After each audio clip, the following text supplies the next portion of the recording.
దేవునికి మహిమ కలుగునుగాక. ప్రియమైన దేవుని బిడ్డలారా, మీ అందరికీ మన ప్రభువును రక్షకుడైన యేసుక్రీస్తు ప్రభువారి యొక్క కృపయు సమాధానం మీ అందరికీ తోడై ఉండునుగాక. దేవునికి స్తోత్రం. ఈరోజు దేవుని వాక్యం మనం చదువుకొని ధ్యానం చేసుకుందాం. ఈరోజు వాక్యం దాని యొక్క అంశం ఏంటంటే కల్తీ లేని ప్రార్థన. కాబట్టి ప్రియమైన దేవుని బిడ్డలారా, ఈ లోకంలో ప్రతి వాటిల్లో కల్తీ ఉంది. కల్తీ లేనిది ఏమీ లేదు. తినే ఆహారంలో కల్తీ, బియ్యంలో కల్తీ, తాగే పాలల్లో కల్తీ, కూరగాయల్లో కల్తీ, మనుషుల్లో కూడా మనస్సు కల్తీ. ఇలాగా తినే వస్తువులు మొదలు పెట్టుకుంటే మనుషుల వరకు చూసుకుంటే ప్రతి దానిలో కూడా కల్తీ ఉంది. కల్తీ లేనిది ఏదన్నా ఉంది అనుకుంటే అది తల్లి పాలు మాత్రమే. ఒకవేళ అవి కూడా ఎవరైనా అమ్మితే దొరికితే ఖచ్చితంగా వాటిని కూడా కల్తీ చేసేటువంటి మనుషులు ఉన్నారు. అలాంటి మరి దేశంలో ప్రాంతాల్లో మనం జీవిస్తూ ఉన్నాం. గమనించండి, ఎక్కడ చూసినా కల్తీ కల్తీ కల్తీ, మోసం, ఇవి తప్ప ఎక్కడేమీ కనబడట్లేదు. నీతి, నిజాయితీ, యథార్థత, మంచితనం ఎక్కడ దొరకట్లేదు. ఎక్కడికి వెళ్ళినా కూడా ప్రతి దానిలో కల్తీ. ఎందుకు ఇంత కల్తీ అంటే డబ్బు, సంపాదన. ఏం చేశావు అనేది ముఖ్యం కాదు, ఎంత సంపాదించావు అనేది ముఖ్యం అన్నట్లుగా ఈరోజు ఇలా భయంకరమైనటువంటి తినే ఆహారం మొదలుకొని ప్రియమైన దేవుని బిడ్డలారా ప్రతి దానిలో కూడా కల్తీ చేసి ఎంతోమంది ప్రాణాలను తీస్తున్నారు. ఈరోజు భయంకరమైనటువంటి అపవాది సంబంధమైనటువంటి కొందరు వ్యక్తులు. కాబట్టి ఈరోజు ప్రియమైన దేవుని బిడ్డలారా భయంకరమైన పరిస్థితుల మధ్యలో మనం సంచరిస్తుండగా ఇలాంటి భయంకరమైన పరిస్థితుల్లో మనల్ని కాపాడేది దేవుడు ఒక్కడే. కాబట్టి దేవుని బిడ్డలుగా మనం దేవుని మొర వినేవారిగా మనం ఉన్నప్పుడు ఖచ్చితంగా దేవుడు మనకి సహాయం చేస్తాడు. కాబట్టి ప్రియమైన దేవుని గమనించండి, కీర్తన గ్రంథం 34వ అధ్యాయము 17వ వచనంలో ఒక మాట ఉంది. నీతిమంతులు మొరపెట్టగా యెహోవా ఆలకించును, వారి శ్రమలన్నిటిలో నుండి వారిని విడిపించును అని దేవుని లేఖనాలు సెలవిస్తున్నాయి. కాబట్టి ప్రియమైన దేవుని బిడ్డలారా, ఇక్కడ మీరు ఆలకిస్తే నీతిమంతుడు మొరపెడితే యెహోవా ఆలకించి వారి కష్టాల్లోంచి దేవుడు విడిపిస్తాడంట. నీతిమంతుడు అంటే ఎవరు? నీతిమంతుడు అంటే కల్తీ లేనివాడు, లోక సంబంధమైన ఆశలు లేనివాడు, ఈ లోకంలో మాట మీద నిలబడేవాడు, దేవుని యందు భయభక్తులు కలిగి మాట మీద నిలబడేవాడు నీతిమంతుడు. అలాంటి నీతిమంతులైనటువంటి వారు మొరపెడితేనంట దేవుడు ఆలకించి వారికి ఉన్నటువంటి ప్రతి కష్టంలో నుంచి కూడా దేవుడు వారిని విడిపిస్తాడంట. గమనించాలి ప్రియమైన దేవుని బిడ్డలారా, ఈరోజు నీవు కష్టంలో నుంచి బయటికి రావాలంటే, నీ మొర దేవుడు ఆలకించాలంటే, నీ పరిస్థితి మారాలంటే దేవుడు నీలో కోరుకుంటుంది ఏంటంటే నీతి. యేసుక్రీస్తు ప్రభు గురించి ఆయనను తీర్పులోనికి తీసుకొచ్చినప్పుడు పిలాతు భార్య ఒక మాట చెప్తా ఉంది. పిలాతుకి రాజు చక్రవర్తితో చెప్తుంది, అంటే గవర్నర్తో చెప్తా ఉంది. ఏమని చెప్తా ఉందంటే ఆ నీతిమంతుడు జోలికి మీరు వెళ్ళొద్దండి అని చెప్తుంది. గమనించండి, ఒక రాజు భార్య చెప్తుంది ఆయన జోలికి వెళ్ళొద్దు, ఆయన నీతిమంతుడు అని చెప్తుంది. యేసుక్రీస్తు ఎవరంటే నీతిమంతుడు. అందుకని అంటాడు, నీతి నిమిత్తము ఆకలి దప్పికలు గలవారు ధన్యులు, వారు తృప్తి తీర్చబడతారు.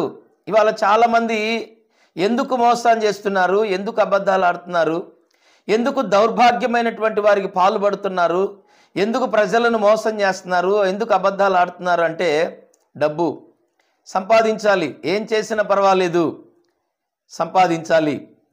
ఏమైనా చెయ్యి, ఎంతన్నా సంపాదించు, అదే నీకు విలువ, నీకు గౌరవం చెప్తుంది లోకం. కానీ బైబిల్ అలా చెప్పట్లేదు. బైబిల్ ఏమంటుందంటే నువ్వు నీతి కొరకు నువ్వు ఆకలి దప్పికలు ఒకవేళ నువ్వు నీతి నిమిత్తం కలిగి ఉంటే దేవుడే నిన్ను తృప్తి తీరుస్తాడు, దేవుడే నీ అవసరాలు తీరుస్తాడు, దేవుడే నిన్ను ఆ స్థితిలో నుండి పైకి లేవనెత్తుతాడు, దేవుడు నిన్ను ఘనపరుస్తాడని బైబిల్ చెప్తుంది. అబద్ధాలాడి మోసాలు చేసి కల్తీలు చేసి సంపాదించమని దేవుని బైబిల్ చెప్పట్లేదు, దేవుని వాక్యం చెప్పట్లేదు. కాబట్టి వాళ్ళు ఎవరైతే కల్తీ మనస్తత్వాలు కలిగి ఉన్నారో వీళ్ళంతా కూడా అపవాది సంబంధులు. తినే ఆహారంలో కల్తీ ఉంది, బియ్యం కల్తీ బియ్యం వస్తున్నాయి, ప్లాస్టిక్ బియ్యం, పాలల్లో కల్తీ, చికెన్లో కల్తీ, చికెన్లో కూడా మరి వాటికి ఇండిషన్లు చేసి చికెన్ కూడా కల్తీ అయిపోతుంది. వాటి తిని రోగాలు తెచ్చుకుంటే ఎవరికి లాభం? డాక్టర్లకు లాభం. విస్తారమైనటువంటి డబ్బులు తీసుకెళ్ళి హాస్పిటల్లో పోయడమే ఈ కల్తీ ఆహారం తిని. అలాగే చాలామంది మనస్సులు కూడా కల్తీ. పైకి కనపడినంత మంచిగా మనస్సులు ఉండవు. మనసులో క్రూరమైనటువంటి ఘోరమైనటువంటి ఆలోచనలు ఉంటాయి. ఎప్పుడు వీడిని నాశనం చేద్దామా, ఎప్పుడు ఈ కుటుంబాన్ని పాడు చేద్దామన్న ఆలోచనలు వారి హృదయాల్లో ఉంటాయి. కానీ పైకి మాత్రము తేనె పూసిన కత్తుల్లాగా ఉంటారు.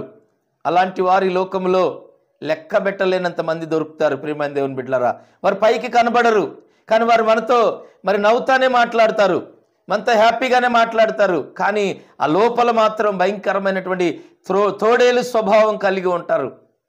కాబట్టి గమనించండి, ఎక్కడికి వెళ్ళినా కూడా కల్తీ, భయంకరమైనటువంటి మోసం, దగ, కుట్ర, అసూయలు, ద్వేషాలు ఎక్కువైపోయినాయి. అందుకనే దేవుడు అంటున్నాడు, నీతిమంతుడు మొర పెడితే నేను ఆలకిస్తాను. ఈరోజు చాలామంది ప్రార్థన చేస్తారు, కానీ అందరి ప్రార్థనకు సమాధానం రాదు. రాకపోవడానికి గల కారణం ఏంటంటే ఆ వ్యక్తిలో కల్తీ మనస్సు ఉంది. దేవుడు వారితో మాట్లాడు, కనీసం వాళ్ళకి ఒక దర్శనం ఉండదు, కనీసం ఒక కల రాదు, కనీసం వాళ్ళకి ఏ మాత్రం కూడా దేవుడు వాళ్ళని దర్శించి మాట్లాడింది ఉండదు. కానీ ఇవాళ సేవకులని చాలామంది చేసుకునే వాళ్ళు కూడా అలాంటి వారు ఉన్నారు. సేవకుల్లో కూడా కల్తీ, భయంకరమైన కల్తీ సేవకులు కూడా ఉన్నారు, పాస్టర్లు. ఎక్కడ చూసినా కూడా ప్రియమైన దేవుని బిడ్డలారా కల్తీ, భయంకరంగా కల్తీ అయిపోతూ ఉంది. అందుకనే కల్తీ లేని ప్రార్థన దేవుడు కోరుకుంటున్నాడు. ఈరోజు అలాంటి కల్తీ లేని ప్రార్థన నీ దగ్గర ఉంటే ఖచ్చితంగా దేవుడు నీ మొర ఆలకిస్తానని చెప్తా ఉన్నాడు. అలా నువ్వు మొరపెట్టగలిగితే, ఎలాంటి కష్టంలో ఉన్నా, ఇబ్బందిలో ఉన్నా, ఎలాంటి దుఃఖంలో, శ్రమలో ఉన్నా ఆయన అంటున్నాడు, నేను వారిని విడిపిస్తాను. గమనించండి ప్రియమైన దేవుని బిడ్డలారా, ఈ లోకంలో నీవు చేసే ప్రతి పని దేవుడు చూస్తున్నాడన్న సంగతి నువ్వు మర్చిపోవద్దు. ఆకాశమందున్న దేవుడు ఆయన కనుదృష్టిని మీద ఉంచాడన్న సంగతి నువ్వు మర్చిపోవద్దు. నీవిప్పుడు జాగ్రత్త పడకపోతే రాబోయే దినాల్లో నువ్వు భయంకరమైనటువంటి దేవుని ఉగ్రతలో నువ్వు పాలు పొందులు పొందవలసిన పరిస్థితి నీకు కలుగుతుంది. కాబట్టి ఈ వాక్యం వింటున్న సహోదరి, సహోదరుడా, నీ కల్తీ బుద్ధిని వదిలిపెట్టు. ఆ భయంకరమైనటువంటి అనాలోచనలను వదిలేసి నిజంగా దేవుని కొరకు నువ్వు నీతిమంతుడిగా నువ్వు నిలబడాలి. అందుకనే బైబిల్ ఏమిటంటే రోమా పత్రికలో భూమి మీద నీతిమంతుడు ఒక్కడును లేడని చెప్తుంది. నీతిమంతుడు ఒక్కడును లేడు. మరి లేనప్పుడు మరి ప్రార్థన నీతిమంతులు ఎలా చేయాలి అంటే, యేసు క్రీస్తు రక్తంలో ఎందరైతే కడగబడతారో వారంతా నీతిమంతులని బైబిల్ చెప్తుంది. కానీ కడగబడిన వారందరూ నీతిమంతులే. కానీ ఆ కడగబడిన దగ్గర నుంచి నువ్వు నీతిగా ఉంటేనే నీతిమంతుడివి. బాప్తీసం తీసుకున్న తర్వాత, ఆయనతో ప్రమాణం చేసిన తర్వాత మరలా నీ ఇష్టం వచ్చినట్టు మాట తప్పి నువ్వు తిరిగితే నువ్వు నీతిమంతుడు కాదు. మాట మీద నిలకడ లేనివాడు నీతిమంతుడు కాదు. మాట మీద నిలకడ ఉండాలి. ఏదైతే నువ్వు మాట ఇస్తావో ఆ మాట మీద నువ్వు నిలబడకపోతే నువ్వు నీతిమంతుడు కాదు అని బైబిల్ చెప్తుంది. కాబట్టి ప్రియమైన దేవుని బిడ్డలారా ఆలకించండి. ఎక్కడెక్కడ ఏ విషయాల్లో నువ్వు మాట తప్పావో అక్కడ నీ నీతిని నువ్వు తాకట్టు పెట్టినట్టే, అక్కడ నీ నీతిని నువ్వు అమ్ముకున్నట్టే, అక్కడ నీ జ్యేష్ఠత్వాన్ని, దేవుడిచ్చిన ఆశీర్వాదాన్ని నువ్వు తాకట్టు పెట్టి అమ్ముకున్నట్టే. అక్కడ నువ్వు నీతి తప్పి మాట్లాడావు, ముందు ఒక మాట వెనకొక మాట మాట్లాడుతున్నావు కనుక నీలో నీతి నిజాయితీ లేదని బైబిల్ చెప్తుంది. నీతి నిజాయితీ లేనటువంటి సేవకుడైనా, సేవకురాలైనా, విశ్వాసైనా ఎవరైనా సరే ప్రార్థన చేస్తే దేవుడు ఆలకించడు. ఎందుకు ఆలకించడంటే ఆయన నీతిమంతుడు గనుక. ఆ నీతిమంతుడైనటువంటి దేవుడు నీతిమంతుడి ప్రార్థన మాత్రమే ఆలకిస్తాడు. నీ దగ్గరకు 1000 మంది రావచ్చు, లక్షల మంది రావచ్చు, 1000 సంఘాలను కట్టొచ్చు, 100 సంఘాలను కట్టొచ్చు. అది దేవుని కృప ద్వారా జరుగుతుంది తప్ప అది నీ నీతి ద్వారా జరుగుతుందని మాత్రం నువ్వు అనుకోవద్దు. ఎందుకు ఈ మాట నేను చెప్తున్నానంటే, దేవుడు నీకు వాగ్దానం చేశాడు. ఆ వాగ్దానాన్ని ఆయన నెరవేర్చుకుంటాడు. ఎందుకంటే సంఖ్యాకాండము 23:19లో ఉంటుంది ఈ మాట. దేవుడు అబద్ధమాడుటకు ఆయన మానవుడు కాదు. ఆయన వాగ్దానము చేశాడు. ఆయన చెప్పి చేయకుండునా ఆయన ఏదైతే నీకు చేశాడో ఆయన అది జరిగించుకుంటున్నాడు అంతే. కానీ ఇది నా గొప్పతనం వల్ల ఇంత గొప్ప సంఘం కట్టాను, ఇన్ని లక్షల మంది వేల మంది ప్రజలు నా దగ్గరికి వస్తున్నారు, ఇంకా నేను బోల్డ్ అని సంఘాలు కడుతున్నానని చెప్పి నువ్వు గొప్పలు ఒకవేళ నువ్వు చెప్పుకుంటున్నావేమో నాకు తెలియదు. కానీ ప్రియమైన దేవుని సేవకుడా, అది నీ వలన అయ్యే పని కాదు. దేవుడు చేసిన ప్రమాణం, దేవుడు చేసిన వాగ్దానం నెరవేర్చబడుతుంది. నీతో దేవుడు మాట్లాడి ఎన్ని సంవత్సరాలు అవుతుందో ఒకసారి నువ్వు ఆలోచించు. ఈరోజు నీకున్నటువంటి పలుకుబడిని బట్టి, లేదా నీకున్న ధనాన్ని బట్టి ఒకవేళ నువ్వు చలామణి చేసుకుంటున్నావేమో, కానీ రేపు రాబోయే దినాల్లో ధవల సింహాసనం ఎదుట నీవు నిలబడబోతున్న సమయంలో నీ పరిస్థితి ఏంటో ఒకసారి నువ్వు ఆలోచన చేయి. రేపు ధవల సింహాసనం ఎదుట నువ్వు నిలబడగలవా? ఆ నిలబడేటువంటి ధైర్యం నీకుందా? ఈరోజు వేల కోట్లు, లక్షల కోట్లు, మరి ఎంతో డబ్బు, భయంకరమైనటువంటి డబ్బు సంపాదించి మరి బ్యాంక్ బ్యాలెన్సులు పెట్టి స్థలాలు పొలాలు కొని విస్తారంగా ఆస్తులు సమకూర్చుకుంటున్నటువంటి సేవకులతో నేను మాట్లాడుతూ ఉన్నాను. రేపు దేవుని ఎదుట నువ్వు నిలబడగలవా? దేవుడు నీకు ఎందుకు ఇచ్చాడు ఈ ధనము, ఈ ఐశ్వర్యం అంతా? దేవుడు నీకు ఇచ్చింది ఎందుకు? దేవుడు ఎందుకు ఇచ్చాడని నువ్వు ఆలోచన చేస్తే మరొకసారి ఇలాంటి దౌర్భాగ్యమైన పనులు మీరు చెయ్యరు. కాబట్టి దేవుడు ఎందుకు ఇచ్చాడు? దేవుడు తన పని నిమిత్తము నీకు ఇచ్చాడు. అనేకులకు మరి ఆది అపోస్తుల పాదాల దగ్గర అన్నమును తీసుకొచ్చి వాళ్ళ పాదాల దగ్గర వేసినప్పుడు వారు ఎవరైతే అక్కర్లో ఉన్నారో వారి అక్కర్ల కొలది వారు పంచిపెట్టారని లేఖనాలు సెలవిస్తుంది. ఇవాళ పంచిపెట్టేవారు కాదు, సమస్తాన్ని దాచిపెట్టుకునేవారు భయంకరమైనటువంటి వ్యక్తులు ఈరోజు మరి దేశంలో ఉన్నారని నేను చెప్తా ఉన్నాను. ఖచ్చితంగా వందల కోట్ల ప్రాపర్టీలు కలిగిన వారు ఉన్నారు, విస్తారమైన భూములు కొనేసి భయంకరంగా సంపాదనలో పడిన వారు ఉన్నారు, లగ్జరీ లైఫ్లు అనుభవిస్తున్న వారు ఉన్నారు, దేవుని పిల్లలు అని చెప్పుకునేవారు. కాబట్టి మీరు రేపు దేవుని ఎదుట, దేవుని రాకడలో నిలబడే ధైర్యము మీకుందా?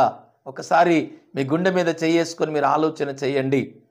ప్రియమైన దేవుని బిడ్డలారా, యెహోవా యందు మీరు భయభక్తులు కలిగి చెడుతనమును విసర్జించిన వారిగా మీరు ఉన్నారో, చెడును మీరు పోగు చేసుకుంటున్నారో ఒక్కసారి మీరు ఆలోచన చేస్తే మీకు అర్థమవుతుంది. ఇవాళ ఎంతో మంది ఆకలితో అలమటిస్తున్న వారు ఉన్నారు, వస్త్రం లేక, ఆహారం లేక, అనాథలే, వెధవరాళ్ళు ఎంతోమంది కొల్లలుగా ఉన్నారు. కానీ వాళ్ళు మీరు ఏం చేస్తున్నారు? డబ్బును సమకూరుస్తున్నారు, లగ్జరీ లైఫ్లు, ఏమండి విస్తారమైన కార్లు, విస్తారమైన షూట్లు, కోట్లు కలిగి ఎవరికి మీరు న్యాయం చేయలేకపోతున్నారు, ఎవరికి మీరు సహాయం చేయలేనటువంటి భయంకరమైన దౌర్భాగ్యపు జీవితాలు మీరు జీవిస్తున్నారు.